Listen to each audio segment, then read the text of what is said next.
Good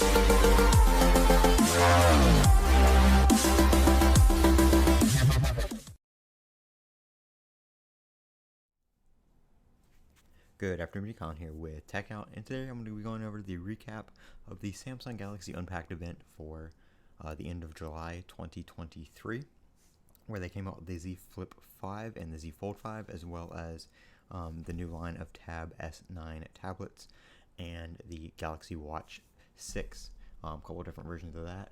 Now, first things first is the Galaxy Z Fold 5 is pretty much almost the same as the Z Fold 4 and kind of the Z Fold 3. There were some relatively good improvements between the 3 and the 4, but between the 4 and the 5, not too much. We did get the Snapdragon 8 Plus Gen 2, which I think will be a pretty large upgrade for the Fold, just given its battery life and performance and stuff like that. The phone does now have a smaller hinge or spine, and it does fold more flat than it did before, so you don't have that gap between the two screens when it's folded closed. So some minor quality of life things here and there, but other than that, not a huge difference. The screen on the outside is still the same, the screen on the inside is still the same. So if you're looking for a larger Pixel Fold style outer display, different form factor, we did not get that this year on the Fold 5.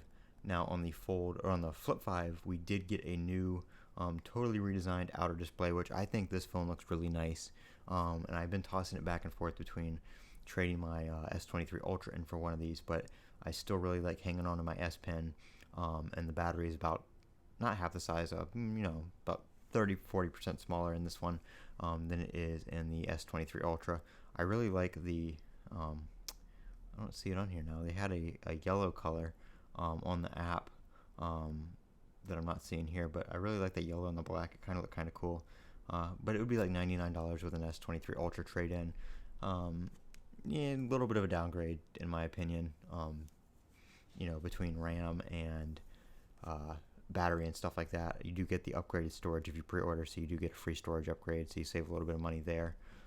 So those are the two phones they came out with. What I was really looking for was One UI 6.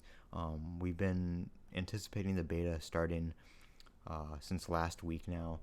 It was rumored for a long time that it was going to start the third week of July, which was last week, and it didn't. And then we started getting rumors that it was going to start the fourth week of July this week, maybe the day before Unpacked or after Unpacked. And as of right now, we're about a few hours past Unpacked, and we still don't have the beta or any announcement of it. We do have the forum up, but that is it. Here's the new Galaxy Watch 6. I think this one looks really cool, and I think the Galaxy Watch 6 Classic looks really nice as well. Pretty good pricing on these. You can save about half if you get these with the phone. I think you can get the Galaxy Watch 6 for like $150 for the Bluetooth, and $190 for LTE, and that's the larger size. So not bad at all.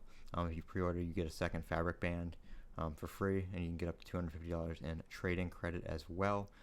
So not bad deals at all, but still, I was really hoping for One UI 6. That's what I was really looking for out of this, because I really want to upgrade or try the beta on my S23 Ultra, and that's another reason I don't want to trade it in, is I do want to do the beta for that this year, because I always end up trading those in for these phones when they come out, and these don't get the beta right away, so I always trade my beta eligible phone in, and then never get to run the betas right out of the gate. So I'm going to keep it for that this year. Maybe I'll look into getting one of these later on down the road, but I do want to see what OnePlus has to offer here in August as well. I hear they're rumored to be launching a foldable towards the end of August, and I'm a kind of big fan of OnePlus's operating system.